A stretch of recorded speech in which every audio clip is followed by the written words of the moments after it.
Herkese yeniden selam. Merhaba. Bugün sizi 3,5 sene öncesine götürmek için çıktık dışarıya. Yani ne diyorum, 3,5 sene öncesine nasıl götüreceğim sizi?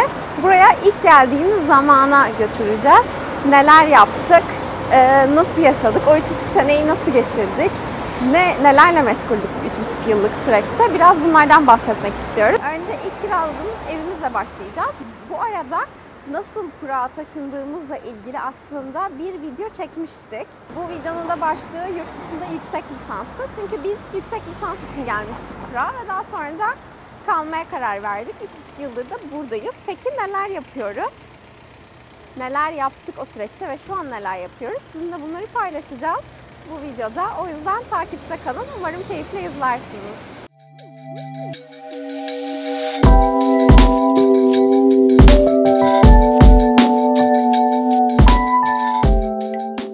Biz ilk geldiğimizde bu apartmanda oturuyorduk. Prag'a geldiğiniz zaman şunu belki duyacaksınız gelmeden önce.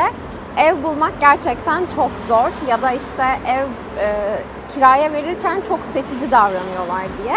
Biz de açıkçası bunun paniğiyle biraz gelmiştik. Ama gelmeden önce bu paniği yaşamamak adına ev bakmaya başlamıştık ve ev randevularımızı almıştık çok daha öncesinden. Şu anda ana cadde üzerinde olduğumuz için hemen bir ara sokağa gireceğiz ve oradan devam edeceğiz sizinle. Çünkü çok fazla ses var ve rahatlıkla konuşabilmek istiyorum ve size de sesin daha iyi gelmesini istiyorum açıkçası. Şimdi gösterdim size evi ve biraz da burada ev bulmanın ne kadar zor olduğu ile ilgili daha önceden bilgilendirdiğimizi anlattım. Biz o yüzden işi şansa bırakmamak adına gelmeden önce pek çok randevu almıştık ve randevular doğrultusunda zaten geldiğimizde evlerle görüşmeye başlayacaktık. Ama şöyle bir detay vereyim. İlk geldiğim dönemde Mert yoktu çünkü henüz vizesi çıkmamıştı. Ben yaklaşık bir 20 gün sonra falan geldim Zeynep'ten. Evet, o yüzden bütün sorumluluk bendeydi. Yalnız savaşçı. Adına. Şöyle yaptık. İlk geldiğimizde bir haftalık bir Airbnb tuttum ben ailemle beraber. Ve şu inançla geldik. O bir hafta içerisinde mutlaka bir ev bulacağız. Sadece bir haftalığına tutmuştuk çünkü Airbnb evini de. Ve geldiğimizin ikinci gününde, ilk görüşmemizde yani öyle söyleyeyim. Şansımıza. Evet, bu evi tutmaya karar verdik. Bu arada dediğim ev sahipleri de gerçek anlamda seçici davranabiliyorlar. Hatta bizim ev sahibimiz şöyle bir şey söylemişti. Ben ilk evi bulduğumuzda ve beğendiğimde Mert'e göstermek için aramıştım. Ev sahibi de şöyle bir aradan bakmış söylemeden nasıl biriyle yaşayacağım diye. İçine sinmiş ve bize vermeye karar verdi. Şöyle bir sistem var burada. Vardı pandemiden önce. Siz evi değil, ev sahibi sizi seçiyordu. Aynen öyle. Yani sırada bekliyorsunuz gibi. Herkes eve bakıyordu. Ev sahibi evi kiralamak isteyenleri seçiyordu falan böyle. Sonrasında hangisine vermek isterse ona veriyordu. Ama şimdi artık öyle değil çünkü pandemiden dolayı burada yaşayan yabancı sayısı da azaldı ister istemez. O yüzden Airbnb'ler de artık çok fazla kiralanmadığı için seçici davranamıyorlar. Çünkü şöyle bir durum vardı. Atıyorum 100 tane daire varsa kiralık, 200 tane kiralamak isteyen insan vardı önceden. Evet. Airbnb çok kullanılıyordu. Çünkü burası çok turistik bir yer. Günlük kiralamadan, aylık kiralamadansa daha fazla para kazanıyorlardı.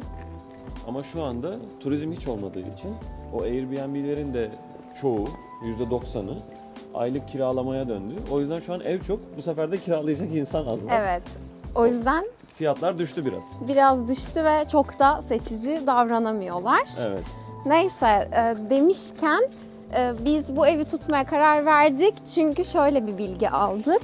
Ev çok merkeziymiş ve bu arada ilk geldiğimde hiç Prag'ı bilmiyorum. Prag 7 bölgesi, yani aslında şu an yaşadığımız bölgenin bir alt sokağında bu ev. Biz ilk geldiğimizde hani %100 bölgeyi tanımıyorduk ve nasıl bir yerde kalacağımızı bilmiyorduk. Ama ev sahibi 2 tane çok güzel büyük parkın ortasında olduğunu ve merkeze çok yakın olduğunu söyledi. Turistik bölgeye tramvayla tam 4 durakta gidebiliyorduk buradan. Bunun yanı sıra tabii ki orada hemen hızlı bir araştırma okuluma ve iş yerine, birazdan bu konuya geleceğim ama mesafesi de benim için önemliydi ve ikisine de rahatlıkla gidebileceğim İkisine bir de tek konum. tramvay gidebiliyordun galiba, Hayır. değil mi? İş Öyle yerine 15 dakikada tek tramvay gidebiliyordum. Çok iyi. Evet ama okula 2 aktarmayla gidebiliyordum. Ama yine de Aa. tramvayla gidiyordum ve yaklaşık maksimum yarım saat sürüyordu. Öyle mi? O yüzden evet konum açısından da çok iyiydi. Ve biz tutmaya karar verdik. Ve tuttuk, yaklaşık da 2,5 yıl ilk geldiğimizde o evde yaşadık. Çok da güzel anılar biriktirdik bence. Yani son bir senedir şu anda oturduğumuz evde oturuyoruz aslında. Evet. Geçen sene Şubat'ta taşındık. Tam 14 Şubat'ta 14 bu eve Şubat'ta taşındık. taşındık. Evet, Daha evet. öncesinde o göstermiş olduğumuz eski evdeydik ama bölgeyi o kadar çok sevdik ve o kadar çok alıştık ki bu bölgeden ayrılmak istemedik açıkçası. O yüzden de yine çıktığımız ev aynı bölgede oldu. Şansımıza öyle bir yer denk geldi. Evet. Neyse, lafı fazla uzatmadan şimdi ne yapıyoruz? Evet, biz ilk geldiğimiz, buraya ayak bastığımızın ikinci gününde o göstermiş olduğum apartmanda bir ev kiraladık ve 2-2,5 yılımızı Prag 7 bölgesinde o evde geçirdik. Peki geldik, ne amaçla geldik? Okul için geldik demiştim. Şimdi gidelim size biraz okul bölgesini ve okulu göstereyim, okuduğum okulu. Daha sonrasında oradan devam edelim.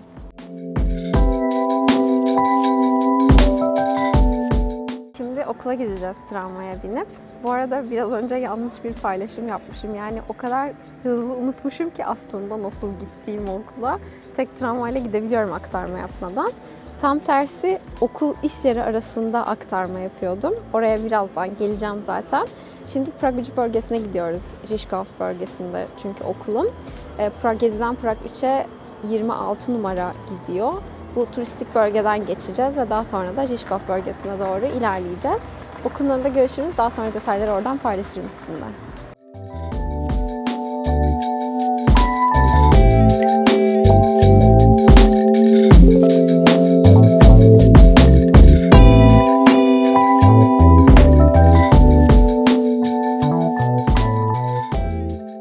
Eğer düz devam etseydik buradan iş yerine doğru gidecektik. Ama şu anda sağa döndük ve okula doğru ilerliyoruz. Masarykovo nádraží. Přestup na metro.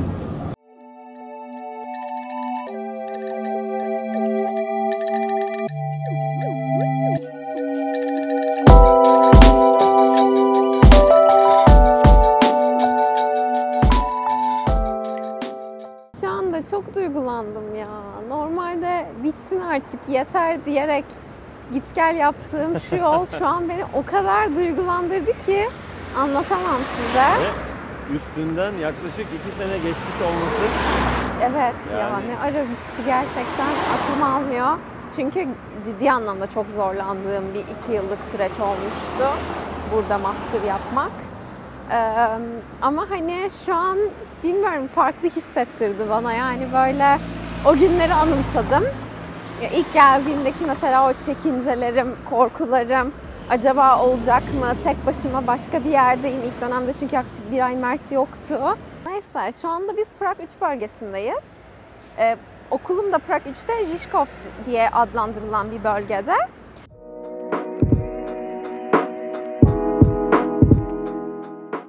Şu an okulumun önündeyiz. Kimseler yok. Biraz tuhaf hissettiriyor. Çünkü sürekli burada bir koşuşturma olurdu.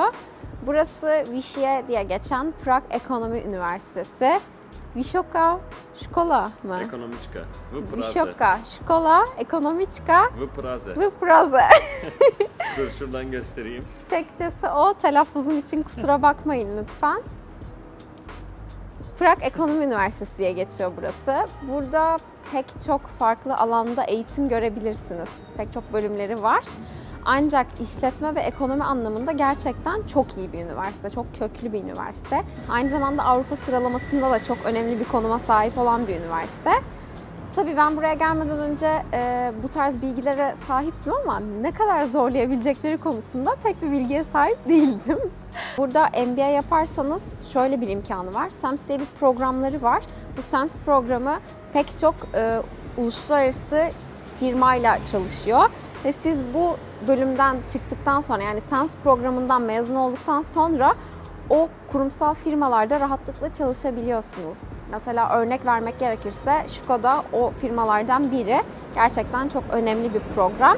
Benim yaptığım farklıydı. Ben MBA yapmadım aslında. Benim burada master yaptığım bölümün adı International Business and Central European Business Realities adı altında. Çok böyle duyduğunuzda şaşalı bir isimmiş gibi görünüyor.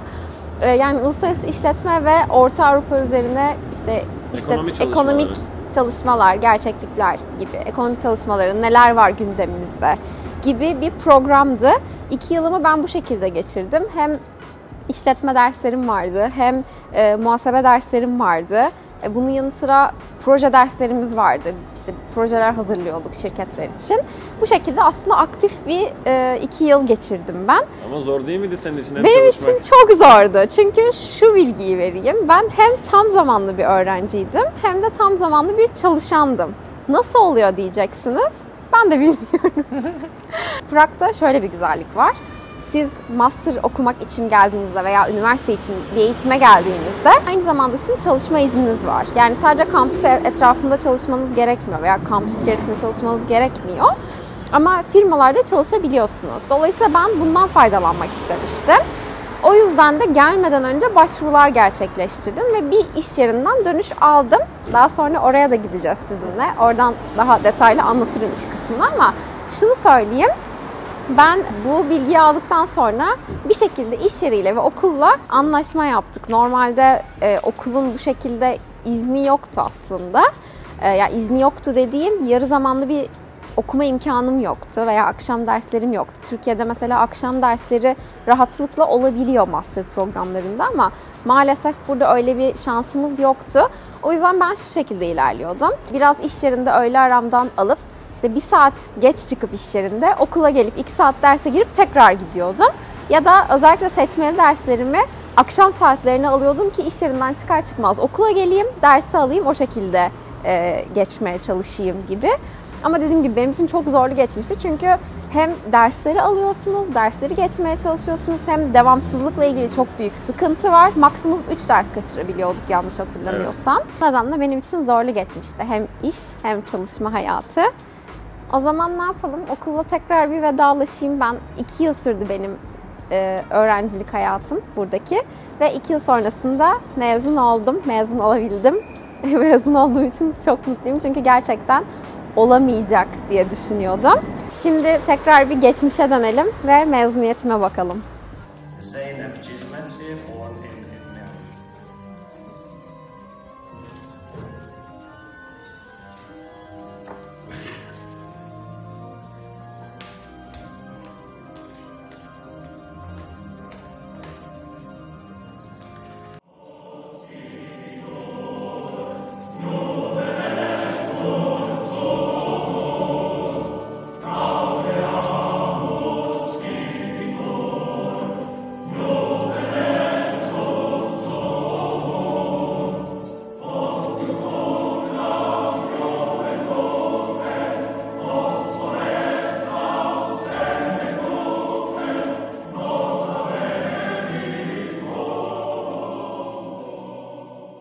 Evet, mezuniyet de bittikten sonra artık ben aynı zamanda aynı yerde çalışmaya devam ediyordum. Ama ondan önce şunu söylemek istiyorum. Dedim ya size, ben aynı zamanda tam zamanlı bir çalışandım ve okulla iş arasında çok sık mekik dokumam gerekiyordu aslında. Yani çok gitgellerim oluyordu diye. Şimdi gelin iş yerinin olduğu yere gidelim. Oradan da devam edelim sizinle. Bu arada bölgeden ayrılmadan bu okulun olduğu bölge Winston Churchill bölgesi olarak geçiyor. Neden? Hatta şurada heykeli var. Heykeli var, aynen öyle.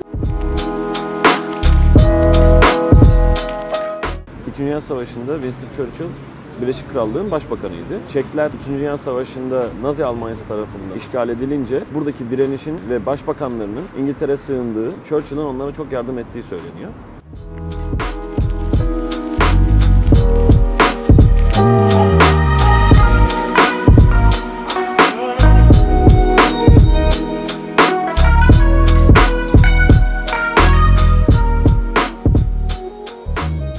İş yeri bölgesine geldik. Burası Prag 8 bölgesi. Kryžkova diye geçiyor şu an bulunduğumuz bölge. Pek çok şirketin ofisleri var burada. buraya konumlanmışlar diyebilirim yani. Benim de iş yerim bunlardan bir tanesi. Burada bir kurumsal şirkette çalışıyorum ben de yaklaşık 3,5 senedir. Size mezuniyet sürecinden biraz bahsetmiştim ve bu arada okurken aynı zamanda çalışabildiğimden bahsetmiştim. Öncelikle şöyle, Prag'la ilgili şöyle bir güzellik var. Burada mezun olduktan sonra lisans ya da yüksek lisans fark etmez. İlk 9 ay içerisinde bir iş bulmanız gerekiyor. İşinizi bulduktan sonra da artık mezuniyetinizden sonra 2 yıl boyunca sizin çalışma hakkınız, çalışma izniniz var burada. Peki sonra yenilenebiliyor mu bu 2 yıl bittiğinde? Evet, kesinlikle öyle. Aslında bir nevi kalıcı diyebiliriz. Yani çalıştığınız sürece artık burada kalabilirsiniz. Bu anlamda bence çok büyük bir avantaj Çekya. Bu arada ben gelmeden önce bütün başvurularımı yaptım demiştim. Ve daha öncesinde mülakatlara Türkiye'den girip gelmeden önce işimi ayarlayıp burada son mülakatlarıma girip artık hem aynı günde okuluma hem de çalışmaya başlamıştım. Yani hem kurumsal hayata bir giriş yapmış oldum aynı gün hem de okula, eğitim hayatıma başladım Prag'da. İkisi bir arada oldu. İkisi yürürken çok sıkıntı yaşadım evet ama ben bu anlamda çok mutluyum çünkü okuduğum süreç boyunca aynı zamanda burada 3,5 yıllık bir kariyer hayatım olmuş oldu. Vakit kaybetmek istemedim aynı zamanda bu anlamda. Mezun olduktan sonra da dediğim gibi herhangi bir sponsorluğa ihtiyacınız olmuyor. Bence bu çok büyük bir avantaj Çekya anlamında. Peki okul iş hayatı yani zorlamadı mı seni? 2 sene boyunca git gel yapmışsın. Sürekli Evet. hem okumak hem çalışmak zorundasın. Bu iş hayatını etkiledi mi? İkisi de bir şekilde yürüdü. Şu şekilde ilerliyordum ben. İki tarafta da tam zamanlı olduğum için derslere girmem gerekiyor. Aynı zamanda şirkete gelmem gerekiyor. Öncelikle yıllık izinlerimin pek çoğunu okula git gellerime kullanmak durumunda kaldım. Bunun yanı sıra öğle arası vaktimden çalıp okula gidiyordum. Öğle yemeği vaktinde okula git gel yapıyordum hızlıca. Bir şekilde okulla, bir şekilde iş yerimle bunun anlaşmasına vararak 2 yıllık süreci doldurdum. Ama büyük bir sıkıntı yaşamadım. Tek sıkıntısı kendimeydi. Çünkü zorlandım ciddi anlamda. Bir de buradaki çalışma şartlarını anlatırsan çok memnun oluruz. Şimdi burada Türkiye'dekinin aksine diyeceğim. Çünkü Türkiye'de böyle olmadığını düşünüyorum. Başladığınızda bir başlangıç seviyesinden başlıyorsunuz. Ancak çok kısa süre içerisinde yükselme imkanınız var, terfi alma imkanınız var. Kendimden örnek vermek gerekirse ilk başladıktan yaklaşık bir 6 ay sonrasında terfi almıştım. Terfi aldığımda da maaşım artmıştı. Sonraki 1,5 yıllık sürecimde ikinci terfimi aldım. Yine tabii ki bir maaş artışı yaşanıyor. Terfi almanızın yanı sıra şunu yapıyorlar. Burada bakıyorlar sizin çalıştığınız konumda diğer şirketlerde ne kadar para ödüyorlar. Bu anlamda da dengelemek adına yine artışlar gerçekleştiriyorlar. Bunun yanı sıra tabii ki enflasyonla beraber bir maaş artışı da her yıl gerçekleşiyor. Zam alıyorsunuz her yıl. Bunun yanı sıra pek çok şirketin kendine özel ek hakları var size sağladığı. Tabii ki bununla ilgili çok detaylı bilgi vermem doğru olmaz. Ama istediğiniz şirkete bakıp onların daha sonra bu ek haklarını da araştırabilirsiniz. Benim size önerim geldikten sonra da yapabilirsiniz ama gelmeden önce de rahatlıkla burada iş bulup mülakatlarınızı gerçekleştirebilirsiniz. Peki sen hangi dille çalışıyorsun burada? Ben de şöyle bir durum gerçekleşti. Şimdi ben yurt dışına geldim. Evet, Prag'da yaşıyorum. Prag'da çalışıyorum. Uluslararası bir firmada çalışıyorum ama Türkçe konuşarak çalışıyorum. Çünkü şöyle, benim iş yerim için kriterlerden birisi Türkçe konuşmaktı. Çünkü ben Türk pazarıyla çalışıyordum burada o dönemde. O yüzden de Türkçe konuşarak çalışmaya uzun bir süre devam ettim Türk pazarıyla çalıştığım için. Ama uluslararası bir şirket ve çok farklı yerlerden insanlar var. Bence bu da çok güzel bir şey. Aynı zamanda size çok değer veriyorlar burada. Ondan da şöyle bir örnek vereyim. Diyelim ki mesainiz akşam 6'da bitti. 6'dan sonra hiçbir şekilde ofiste kalmak zorunda değilsiniz. Ki sizi zaten kendi müdürleriniz göndermeye çalışacaktır. Çünkü mesai kaçta başlıyorsa o saatte başlamalısınız ve bittiği anda da bitirip çıkmalısınız ofisten. Bu şekilde. Eğer bir sebepten mecburen kalmanız gerekiyorsa orada, kaldığınız süre boyunca ya size ek ücret ödenir ya da daha sonraki günlerden işte erken gelme, geç gel, erken çık gibi imkanlar sağlanabilir. Bence bu çok güzel ve çok büyük bir avantaj. Yasaya bağlılık ve insan haklarına saygı ön planda diyorsun yani. Kesinlikle öyle. Yani insanların kendi hayatlarına saygı duyuyorlar, haklarına saygı duyuyorlar, özel hayatlarına saygı duyuyorlar aynı zamanda. Ve bu arada da maksimum zaten haftanın 5 gün çalışıyorsunuz burada. Yani pazartesiden cumaya ya da bir şekilde hafta sonu çalışmanız gerekiyorsa hafta içi boş günleriniz oluyor. Yani daha fazlası da değil. 40 saat genellikle çalışıyorsunuz. O anlamda da bence çok güzel, rahat bir çalışma ortamı var burada. İyi, güzelmiş. Evet. Şimdi ne yapıyoruz? Her ne kadar şu an oturamasak da belki bir kahve alırız veya bir şeyler yeriz, biraz acıktık çünkü. Tamam. Hem de biraz bölgede turlarız. Sonra? Sonrasında da şöyle, bu benim hikayemdi. Yani bu hikayeyi benim tarafımdan dinlediniz. Bir de Mert'in tarafından dinleyin istiyorum. Çünkü Mert'in de çok farklı tecrübeleri oldu. Farklı bir hikayesi var. Daha sonrasında da Mert'in tarafından dinleyeceğiz bu hikayeleri.